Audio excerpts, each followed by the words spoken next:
কি ঘর পাইছে, আরাম পাইছে। টাকা নিবাগে, টাকা নিতে হবে একশো। জি তোমার যা মন চাইছে খায়। জি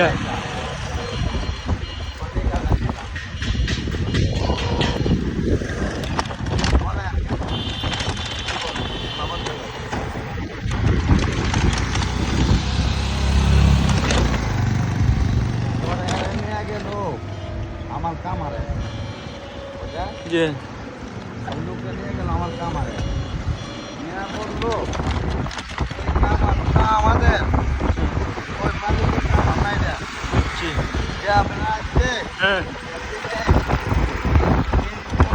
কাজ করে কামার ঠিক আছে এখন আমরা আমরা সব কিছু করুন এটাই আমাদের কাজ বাচ্চা